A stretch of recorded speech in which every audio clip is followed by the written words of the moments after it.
Hello, this video provides an explanation of the assignment and its requirements. Written instructions regarding the assignment can be found within the Course Administrative Study Guide on page 5. Remember, the Administrative Study Guide can be found in the Course Information menu within Vision. The assignment is due on the 26th of October 2016. The assignment requires you to answer 6 questions that relate to a Financial Times article, US Autos, Adding New Routes. The case study article can be found on pages 7 to 15 of the Administrative Study Guide. The article discusses major changes affecting the US car industry in particular. They also affect the global industry as well. Please answer each question separately. Do not place all of your ideas for each question together in a single essay. I don't want to be searching for specific responses. There is also no need to write a conclusion which summarises the assignment. Just answer the 6 questions. For each question, you should keep in mind the prescribed word limit. However, for each question you can be 10% under or over the word limit. In absolute terms, this means the word count of your assignment in total will be anywhere between 2,700 and 3,300. Despite the variable word limit for each of the questions asked, the marks available to each are almost identical. I'm looking for quite specific responses for some of the questions within the prescribed word count given. The effort and required quality of knowledge to be shown warrants some of the lesser word count questions having identical marks. Quality is certainly much more important than quantity for several of the questions asked. Question 1 is worth more marks due to its length. 5 of the 6 questions relate to specific topics, ideas discussed mainly within the first 6 weeks of the course. However, one question, which is question 5, requires you to take a broader perspective than the first 6 weeks and will test your research skills and critical abilities. There is no need to submit a physical copy of your assignment. You just need to electronically submit it via Vision to me. You will obtain your mark and feedback electronically via Vision as well. For each question, use properly formed sentences and paragraphs rather than bullet points to answer the questions. The advantages of sentences and paragraphs is that they require you to develop arguments and provide supporting explanations with evidence. The danger with bullet points is that they don't encourage you to elaborate or justify the point being made. In general, your response for each question should clearly identify the main arguments for a trend, rationale, or idea you are discussing. Your main argument should also be supported with either relevant industry evidence from the case and/or from wider sources.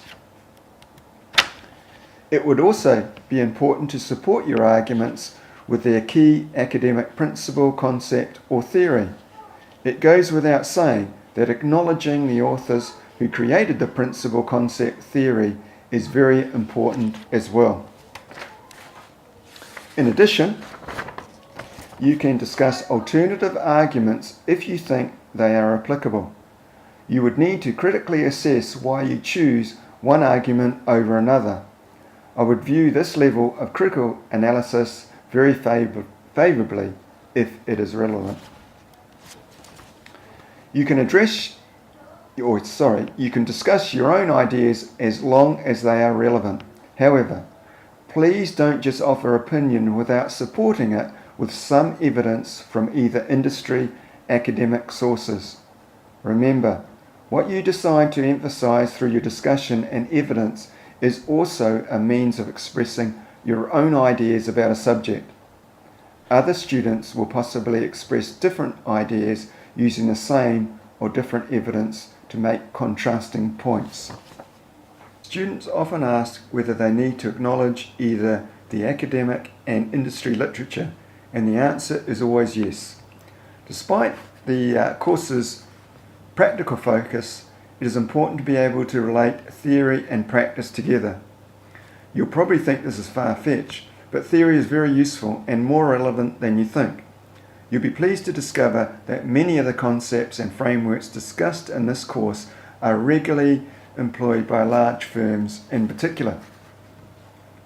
I'm often asked to identify how many references should be employed. The number of references you employ is entirely up to you to decide, and very much depends on the amount of background reading you undertake. Your decision is constrained by the word count per question and the number of arguments and the supporting references you discover via your background research.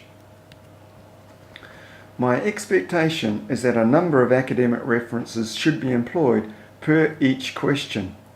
These academic references will be in addition to any industry references employed to support the data or information sources discovered. I do not review draft submissions of your assignment, as this would be unfair on the other students in the class. I hope you all understand.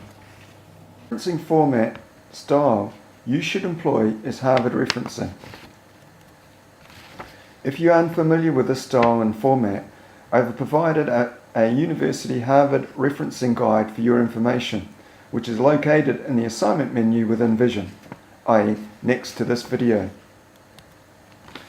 Please email me if you require any further information about the assignment. Remember, your assignment should be posted on Vision by the 26th of October 2016 at 11:59 p.m.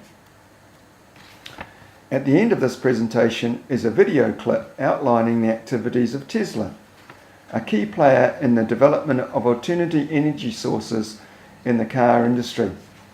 This video clip was sourced from the BBC technology program called Click. Thank you.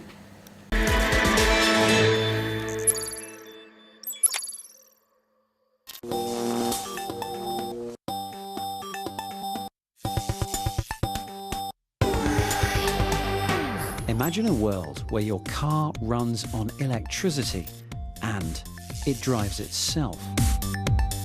Yeah, not so much of a stretch these days, is it?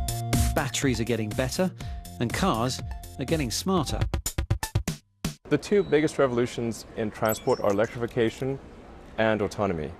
Those are the two biggest innovations since the moving production line. And they're both happening at about the same time. And it's Elon Musk's company, Tesla, that's really been spearheading the latest drive to electric. We first took the Roadster for a spin back in 2007, and since then, the electric vehicle has gone from sporty status symbol to, well, if I'm honest, a slightly less sporty status symbol. But dominating the conversation at the moment, not Tesla's latest models, but concerns over the safety of its driver assist autopilot feature after it was involved in 2 crashes and 1 fatality. But while the lawyers go to work on the autonomous side, Musk is getting ready for electric to go prime time. Now, the space beneath the floor in these things is full of batteries, and Tesla is going to need an awful lot of them. Dave Lee has been to Nevada to witness the opening of the Gigafactory. Welcome to Reno in Nevada, which, if you've never been here, it's kind of like a less glamorous version of Las Vegas. They call this place the biggest little city in the world, and soon the city is going to be overrun by these things. So it's just down the road from here. Tesla are building what's going to be one of the biggest factories ever made. Say hello to the Gigafactory. Right now it's only 14% finished, if you can believe that. And when it's complete, the complex will cover over 3,000 acres. This factory is the crucial part of the master plan set out by the boss of Tesla, Elon Musk. When Elon Musk published his latest master plan for what he wants to do with Tesla, he said he was done doing just electric cars. Now he wants to do things like lorries and buses and any type of ground transportation. If he's going to achieve that, he needs to make a lot more batteries, which is what this place is for.